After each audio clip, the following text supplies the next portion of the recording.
Hi, I'm Lisa Graustein. I'm a member of Beacon Hill Meeting in Boston, and I've been a member of New England Yearly Meeting my entire life. I grew up in this yearly meeting.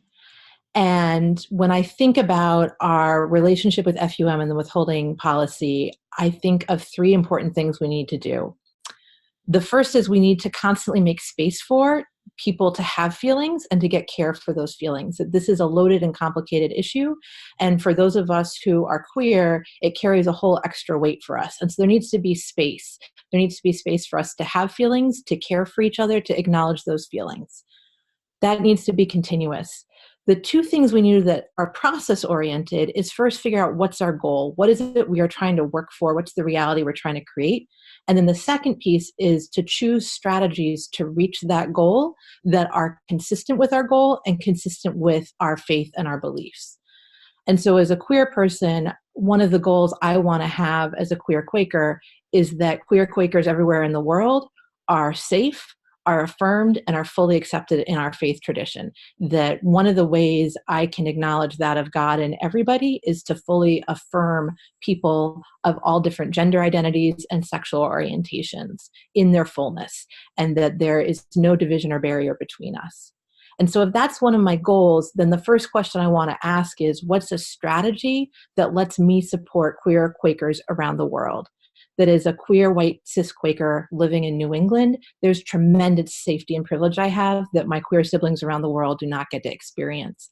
I don't know the answer to that question because I haven't done all that work yet to figure out what queer friends in the Midwest of this country, in Latin America, in Africa, in Asia, in Europe need from us, but that's what I first want to ask. I'm not clear that withholding money from FUM supports them in any real or tangible ways.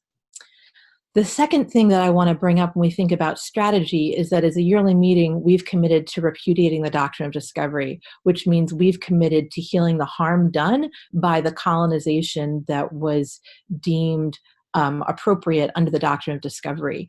And we're in relationship with friends in East Africa because of the European colonization of Africa. That's how Christianization happened in Africa, and that's how Quakers got to Africa. And so for us to use our economic privilege as a way of creating social control within an international organization, particularly that has African members, that feels to me like a continuation of the doctrine of discovery. We are using riches and benefits and wealth we were able to amass as a yearly meeting because of colonization in order to control other people who come from other parts of the world and were the targets and victims of that colonization. And so it's inconsistent with our previous minute around repudiating the doctrine of discovery to use money as a way to change how people think or act, particularly in this case, because we're not acting with people who are at a parallel level of colonization and wealth as us. I guess also I want to say, as a wealthy person, I have seen other wealthy people try to use money to control people, and it never works. It never works. It never yields the results. And so I want us to look at how we're using money and economics to change and get control. And then I think the final piece that I hope we can bring into this conversation is, what is the greater healing that needs to happen? And that how can we be a part of that healing?